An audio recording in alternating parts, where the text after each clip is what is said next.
Thank you, and thanks for the invitation. I appreciate the opportunity to come and talk. I'll talk in fast motion so I don't get pushed off. Who is Optus Satellite? We've been operating satellite services across Australia, New Zealand and Antarctica for over 30 years. On the 27th of August this year, we'll celebrate the 30 years since the launch of our first satellite. And across that period of time, we've operated over 110 spacecraft years. So, divide the number of years, multiply by the number of spacecraft, and we get a total. Providing services to government, corporate and consumers. Each of our C1, D1, D3 and D2 satellites have payloads specifically designed for focused coverage into New Zealand, and you can see that on one of Tom's recent slides. We have the largest fleet of satellite servicing New Zealand and Australia. We have 6 on orbit at the moment. Our most recent launch was last September. We launched on the 11th of September in Australia, so 9/11. It was actually launched from South America, sorry, so we actually say that we launched on the 12th of September rather than the 11th for those connotations. Our services into New Zealand, as I said, we've got specifically designed coverage into New Zealand. One of the issues, of course, is look angle. We have quite high look angles. You can't see it on the little map of New Zealand there, but the most left-hand mark on the bottom grid is 160 degrees. So our satellites fly above the equator, effectively just in your northwestern sky. So good look angle from there. Competitors, I think the IP Star satellite, someone might know, is about 120 degrees, so there's a lower look angle, and of course then things like trees and coverage and other things come into play. We've also continued to invest in country, so we've now with partners, we've got a New Zealand teleport. I'll talk about that hubbing capability in there. So the signals that we're broadcasting up onto the satellite are actually going up out of New Zealand and down into New Zealand. Customers of ours that you might know and recognise, Sky has obviously been a long-term customer of ours. Freeview, the first offering of 100% national coverage of digital free-to-air television, sits on one of our satellites. We have a relationship, a long-term relationship with Cordia, who provide broadcast and media services, backhauling, and starting to get into VSAT solutions themselves. This is an interesting one. GNS, the monitoring of the seismic data from around the country. We've provided those services since 2003. They've been through many iterations, but a lot of that is the main source of information back to the site down here in Wellington for monitoring from the most remote locations. Gateway Teleports, who in 2014 we established a relationship with them. Keith is in the room, Keith, and has been supporting.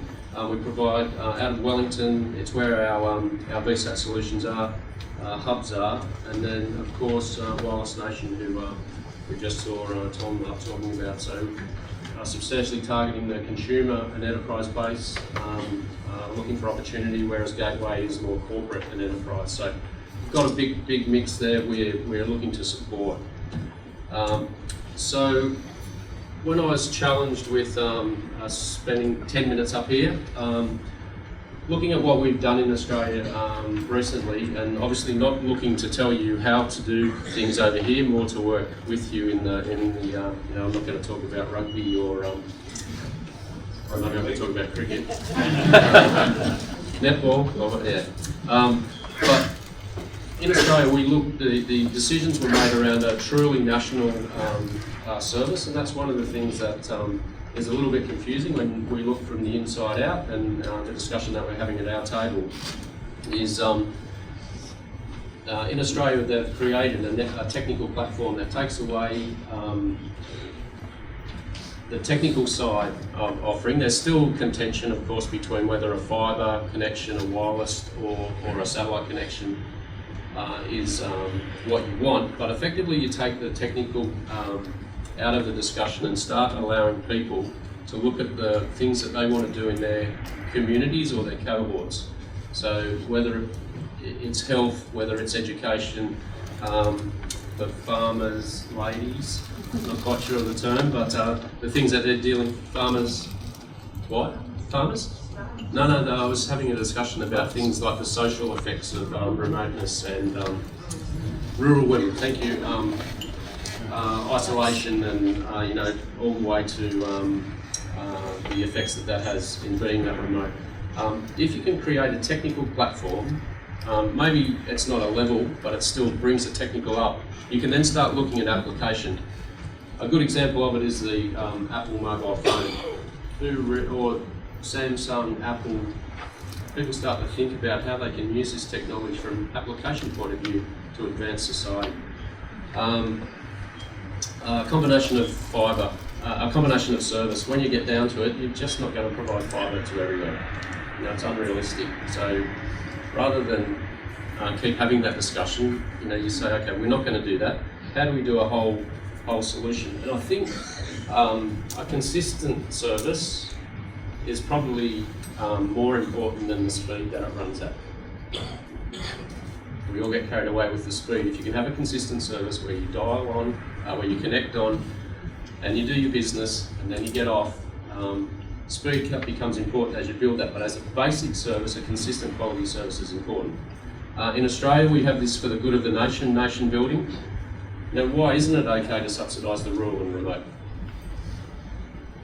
I've heard talk today about the rural industries, the dairy being the drivers of wealth. Why isn't it fair to say, okay, and if there was a question over here about subsidising the urban versus the rural. And determine an aspiration and then a path to succeed. So satellite is in what we worry about is, there's a good example of that going on in Australia at the moment.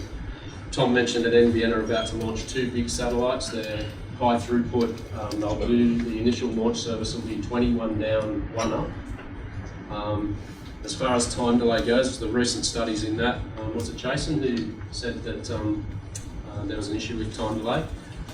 The recent studies show that the major issues or major applications that have issue with time delay across the satellite are dealer room trading, so making sure that you get that trade in quickly, or gaming. So I question what those cows are doing late at night on the internet services. Okay, good. Down the last slide. So what have we done? From 2 sides, broadband. Optus had a long history in supplying government subsidised broadband programs into Australia. I think that's something, I heard it was mentioned, subsidies that came off our table, so we've been using that as an example. We launched the interim service, whilst we're waiting for the 25.1 service to come along. There's a 6.1 service, so people are making a lot of use out of that. We've got over 45,000 people using that in Australia at the moment. It's a fully managed end-to-end service. We use a fair use policy, which you have to do, which gets you around the contention issues and you provide that consistency. But high throughput satellites are coming. As I said, NBN will have a 25.1 service. And recently we signed an agreement with a company called Laserlight, where we're going to start broadcasting. They're not a geo satellite as our other fleet are. They're a medium Earth orbit satellite. They'll fly at about 10,000 kilometres, decrease the latency, so we'll take the latency out of it, and we'll be able to take the speed using the same wavelength that we use in the fibres, put them straight onto the satellite, then go from satellite to satellite around a medium Earth orbit and have downlinks of 200 gigabits. So it's really high throughput stuff. So you'll be able to do all sorts of operations if you've got that sort of service. Last thing I'll talk about is mobile phones. The small cell technology, which our friend from Vodafone mentioned. We ran a trial in Udinadatta. It's via satellite, a very small cell. You can't quite, you may be able to see it on this picture.